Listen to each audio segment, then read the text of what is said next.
Okay, so again, good morning. So for today, we are going to discuss about logic and truth tables. Okay, so on page 96, okay, turn your book on page 96. Okay, isn't it last time we have discussed already about conditional statements, right? So what have you still remember, or did you remember about conditional statements from the word conditions? Yes, no one. Like P to Q. Okay, so we have P, and what is P? Hypothesis. Yes, that's hypothesis. And how about Q, Haley? Conclusion. Okay, conclusion. So therefore, when you say conditional statements, these are statements that use the if and then statements, right? Okay, and we also have the converse of our statements, which is the opposite. Okay, so we just interchange the conclusion and the hypothesis. So that would be if Q implies P. And we also have the contrapositive and the inverse. Okay, so aside from conditional statements, we also have here compound statements. And what do you mean by compound statement, Amber? Two statements put together. Okay, so these are two statements that are put together. Okay, that is combined or compound statement. So we combine two or more statements together to form one statement. Okay, so in compound statement, so we are using, okay, so we have here the term conjunction.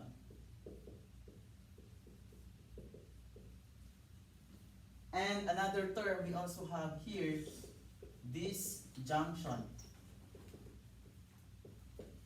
So let us differentiate what is the difference between conjunction and disjunction. Have you heard the word conjunction? In what subject? English, right? And you know what are conjunctions? What are conjunctions? They like join two things. Okay, so these are word that is used to connect words in order for us to have a sentence, right? And we have here conjunction, so we can use, we have here the conjunction and that connect the two or more statements. Okay, so the symbol for conjunction is, for example, we have here S.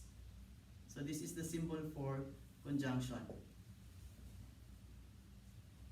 So we can say this one as S and J. Where S and J, so we can have a sign statement here. And this disjunction, so this we connect two or more statements using the word or. Do you know what's the difference between and or? Or is like either one. Okay, when we say or, there's an option, right? And we say and, it means that we are just combining. Okay? For example, can you use and? Can you give me a word or statement that use and in the sentence? For example, what did you read this morning? Daniel.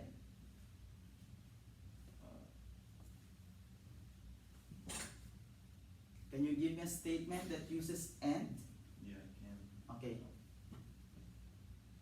You eat a sandwich and you can choose. Okay? For example, this morning, what did you do before you go here in school?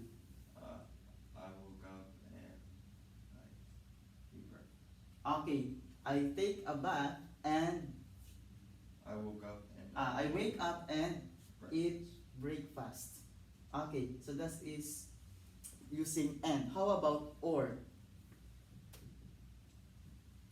Haley.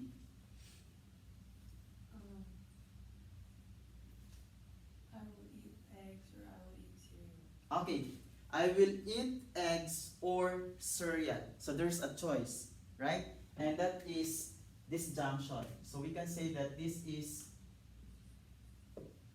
S, and this is the symbol for disjunction, J. Okay.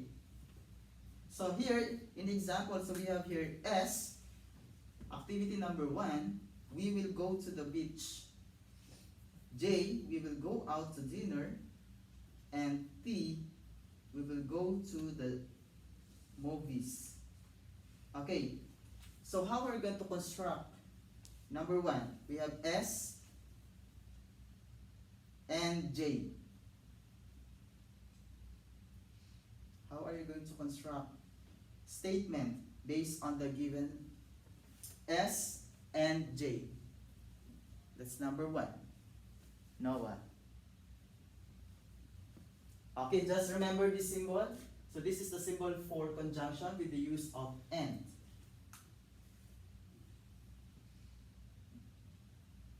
The first statement is we will go to the beach, and the second statement is we will go out to dinner. So how are you going to construct our conjunction here? S and J.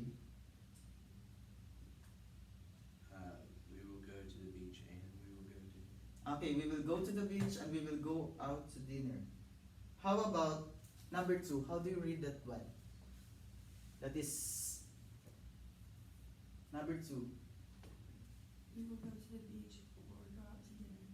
Okay, we will go to the beach, or because of the symbol, this one, this is disjunction, we will go to the beach or we will go to the dinner. How about number 3? We have here the symbol S,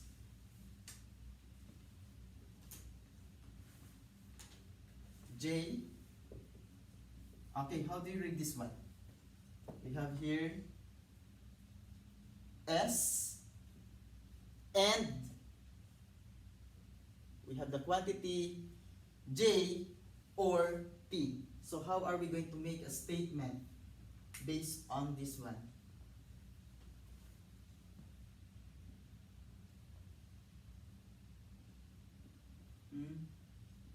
Okay, isn't it we have or?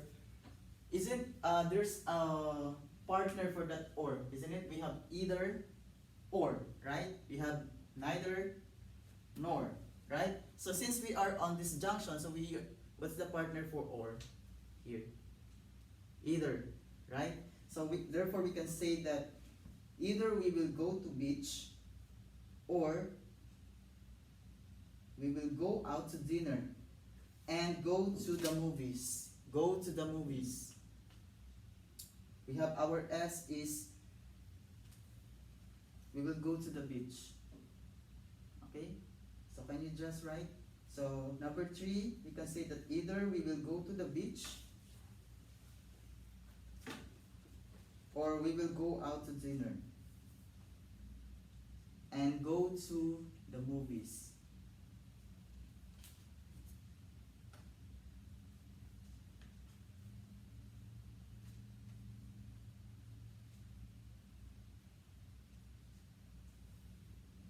Then number 4, we have S or J and T. Okay, so using the statements, for S we will go to the beach, J we will go out to dinner, and T we will go to the movies. So how are we going to construct the statement here?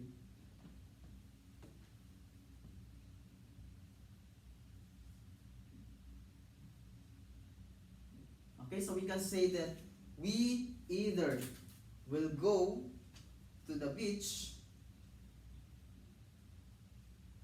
or, because we use either on the first part, or out to the dinner and we will go to the movies.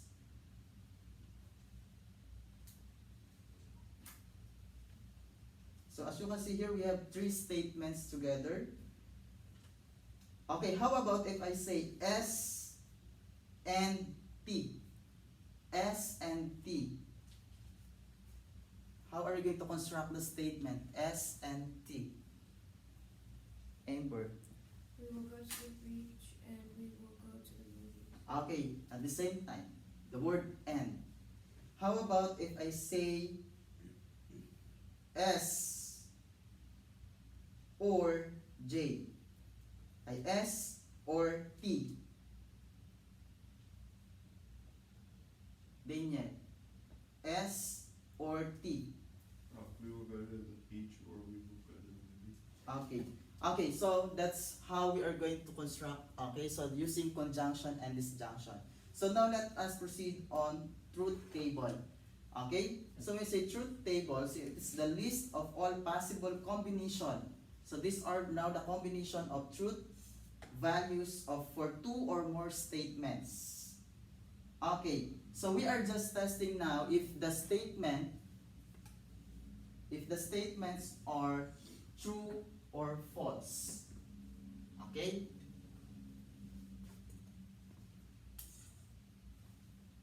Okay, example here, so we have Ohio. This is our P or the hypothesis. Ohio is the state. Q, there are 50 states. So what is our P? Is it true? Ohio is a state? Okay, so we can just write T or true. And then we have Q, there are 50 states. Do you have 50 states here? Okay, so that would be true also. Okay, so as you can see, we have here in the table, so we are using the conditional statements. P implies Q, which is also true, right? Since our P and Q are true, automatic this would be also true. Okay, how about if we have here now the conjunction?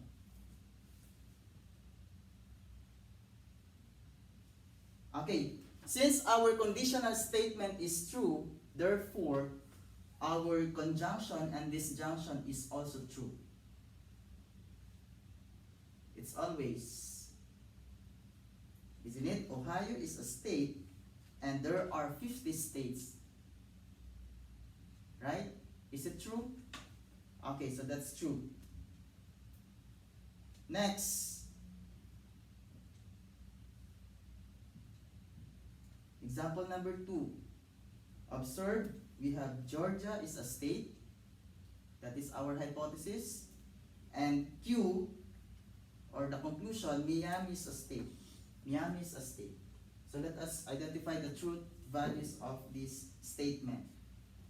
Is our hypothesis true? Yes. How about the conclusion? Why? Because it's not a state. Okay, Miami is not a state. And what is it? A city. It's a city in Florida. That's right. So that's why it's false. So therefore, if that is false, therefore our conditional statement is also false. Okay? If our conclusion is false, therefore our conditional statement P implies Q would be also false. And also our conjunction, we have the word and. Georgia is a state and Miami is a state. So we are going to test if it is true or false. Isn't it? Is it true or false? False. Okay? And how about disjunction? How about disjunction? Georgia is a state or Miami is a state.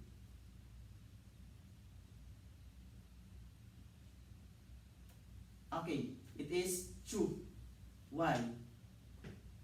Because they're giving you. Okay, because we are giving an option, right? The word or there is very important. So that's why it's true. Okay, next. What is our hypothesis here? 2 + 2 = 5. Okay, 2 plus 2 is equals to 5. Is it true? Our conclusion? Hypothesis? It's false because 2 plus 2 is not 5. And then how about our hypothesis? Our conclusion. 2 times 2 equals 4. True. Okay, true. So therefore, P implies Q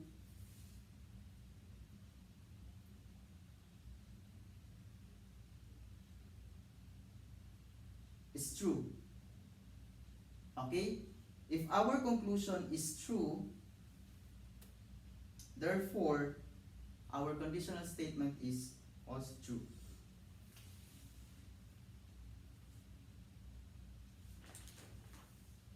Okay, how about the conjunction?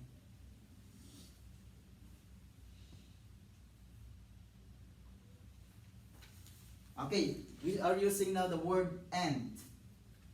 2 plus 2 equals 5 and 2 times 2 equals 4. So because of the word and, so we can say that it is false. Right? How about our disjunction? True. P or Q? Is it true or false? True. Again, false. True. Because we are giving an option, or. Okay? So it can be the conclusion or the hypothesis is true. Okay? And last we have here 2 plus 1 equals 4. Is it true? No. Okay, that's false. Our conclusion, Q, we have dolphins are big fish. And we know that dolphins are not fish, right? And what's dolphin? This category on, A man. okay, it's a mammal. So therefore, there are false. So in that case, our conditional statements, okay, conditional statements, take note, if both P and Q are true, it is true. And at the same time, if both P and Q are false, that would be true. Again, if a statement are both true or both false, it would be true. Okay?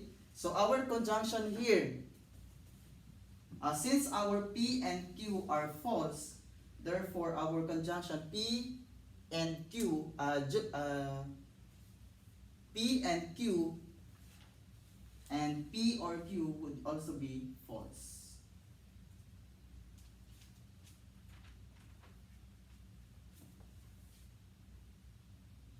Okay?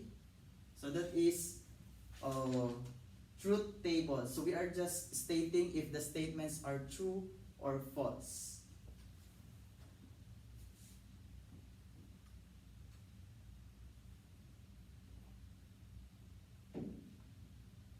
Okay, so for now, aside from conditional statements, we also have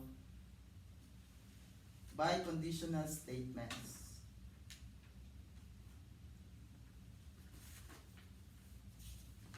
Okay, so that would be on page 98. Okay, so biconditional statements or a continuation of conditional statements. Okay, so let's just have first a review on conditional statements because we are using now the conditional statements in order for us to create or to construct our biconditional statements. From the word bi, we have two statements here. Okay, so again, we have conditional statements here.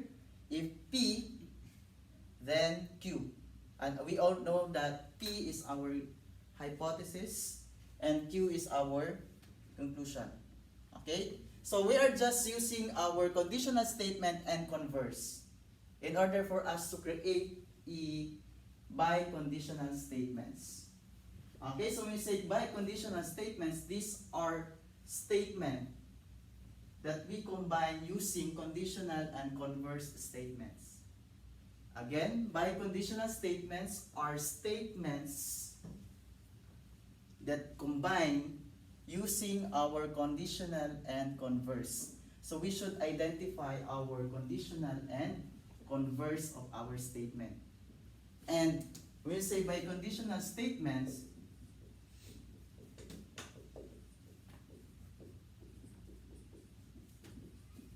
we will be combining our conditional and converse using the word if and only if.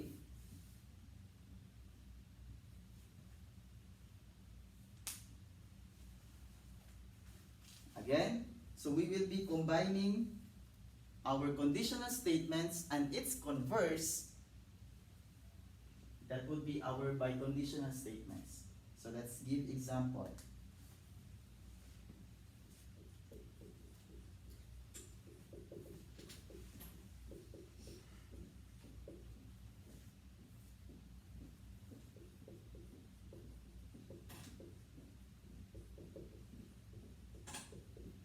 Okay, for example, we have here our statement, our conditional statement.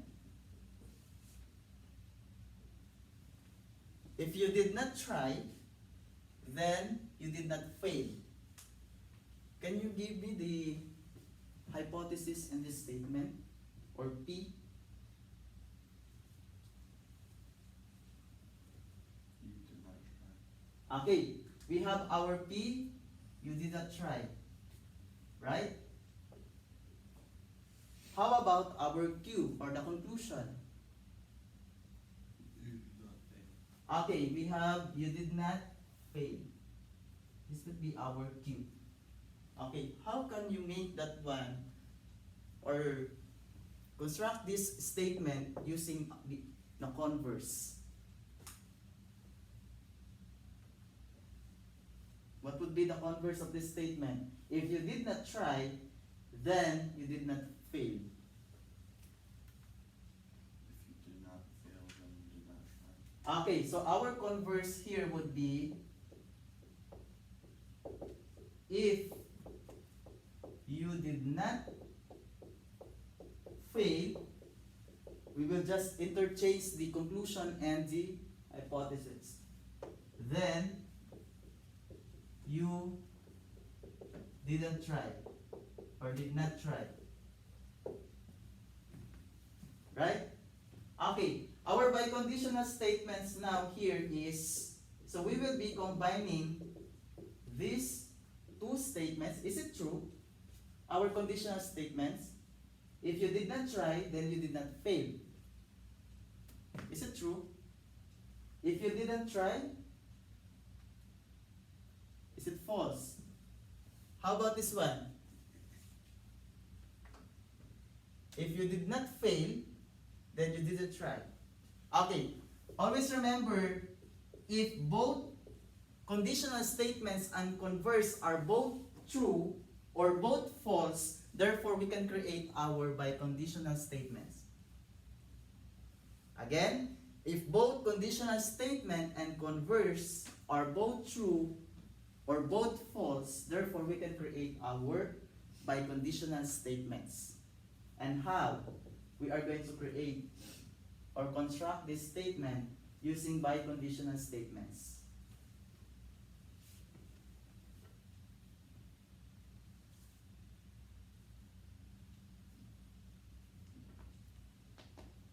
Using if and only if.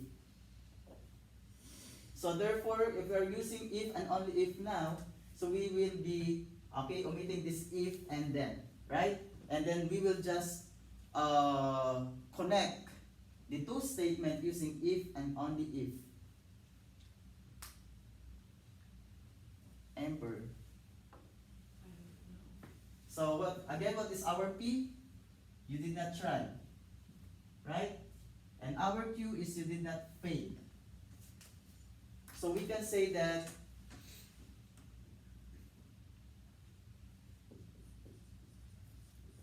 you did not try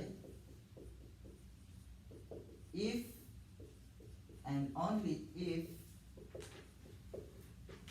you did not fail.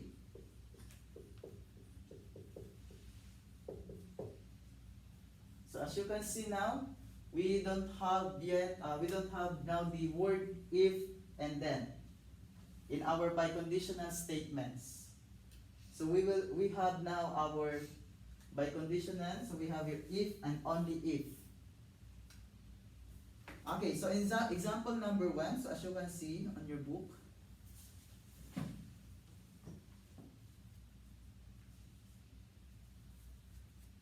okay, so we have here, what is our conditional here?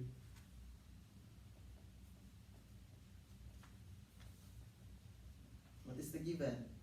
If two angles have an equal measure, then the angle. That is the converse. Right? So the conditional statement is, if the sum of the measures of two angles is 180, then the two angles are supplementary. Is it true? Is it true that if the sum of the measures of two angles is 180, then the two angles are supplementary? True or false? Okay, that's true, right? And then the converse is, if two angles are supplementary, then the sum of the measures of the two angles is 180. Is it true or false? Is it true or false? True. Okay, same true. So therefore, we can create our biconditional. Since both statements, both converse and our conditional are true. So what would be our biconditional in that statements?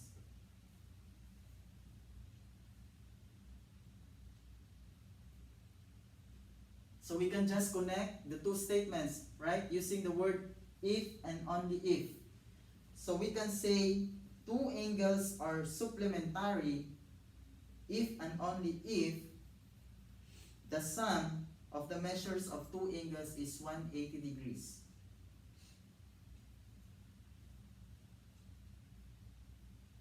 Okay, that would be our biconditional statements now.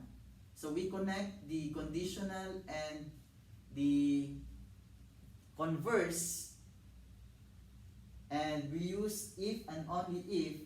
That would be our biconditional statements. Okay, how about this one?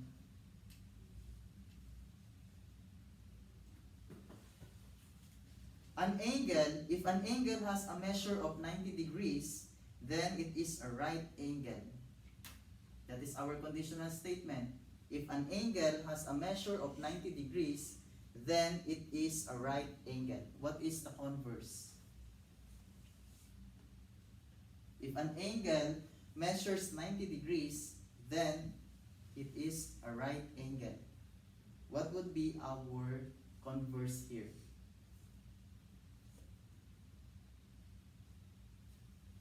If an angle measures 90 degrees, then it is a right angle. What would be our converse? Daniel? If an angle is a right angle, then it will measure 90 degrees.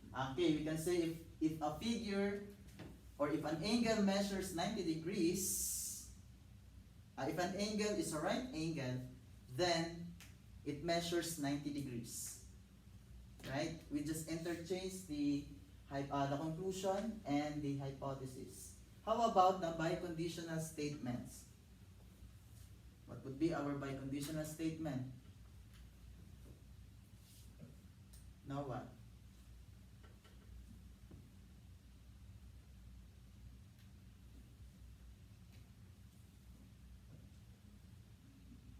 If an angle measures 90 degrees.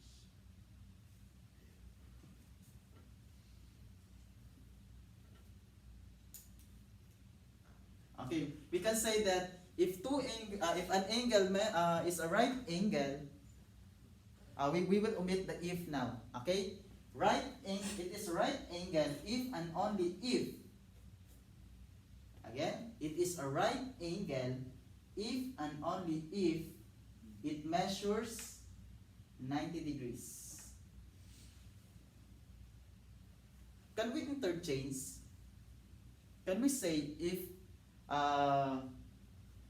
on the other way? Can we interchange the Q and P here in writing biconditional statements? Just like for example here, can we say, isn't it our biconditional statements on our previous example, you did not try if and only if you did not fail. Can we interchange this one? Yes. Yes, right? Because what's important here because they are same, false. That's the reason why we should test first if the conditional and converse, if they are both false or both true, because we can interchange. Okay? But if it's not true or false, they are not the same, so we cannot interchange. That's the reason why we should test first our conditional and converse if they are both true or false.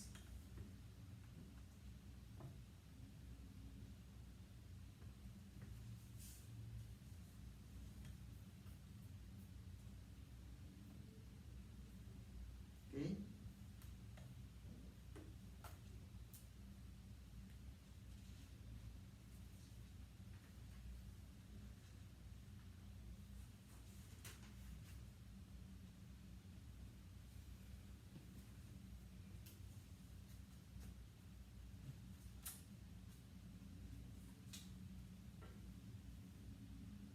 How about this one? We have here the conditional statements.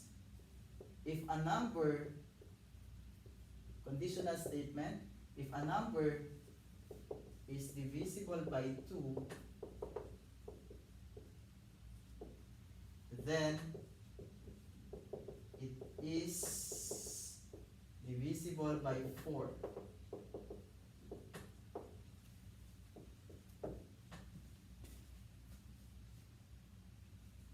Can you create or make this conditional statement the converse? What is the converse here? If a number is divisible by 4, then it is divisible by Okay, if a number is divisible by 4, then it is divisible by 2. Okay, so let us test the conditional statements and the converse. Is our conditional statement true or false? Is it false? If a number is divisible by 2, then it's divisible by 4. False. Why? Because isn't the number that is divisible by 2, we have 2, 4, 6, right? And 6 is not divisible by 4. Okay? How about our converse? True. This is true. And this is false. Okay, can we create a biconditional statement on the examples? No, right? Because this conditional statement must satisfy our converse. So that's the time that we will not construct our biconditional statements. So we should test first if the conditional and converse are true or false. Okay? How about this one? If two angles have equal measure, then the angles are congruent. If two angles have equal measure, then the angles are congruent. What is our converse? If two angles have equal measure, then they are congruent. Is that true? Is that true? Our conditional statement. If two angles have equal measure, then they are congruent. Is that true? Yes. How about the converse? What would be our converse? Haley. If two angles are congruent, then they have equal measures. Okay, that's correct. How about our biconditional statements? Is that true? If they are two angles are congruent, then they have equal measure. They are both true, right? So we can create our biconditional statement now. What would be our biconditional statements? Two angles are congruent if and only if they have equal measure. Okay. Two angles are congruent if and only if they have the same measurement or measure. Okay? That's correct. Okay. As you know, in testing our biconditional statements, So sometimes we are using definition in mathematics. Okay? Those definitions that is reversible. When we say reversible, we can reverse and it's still the same or true.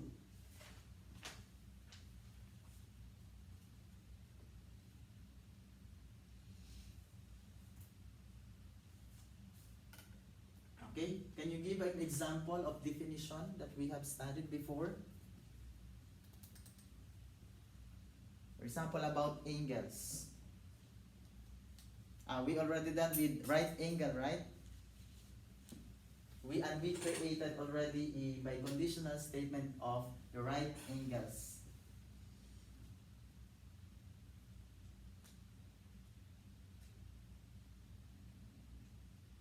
How about vertical angles? Again, what's the definition of vertical angles?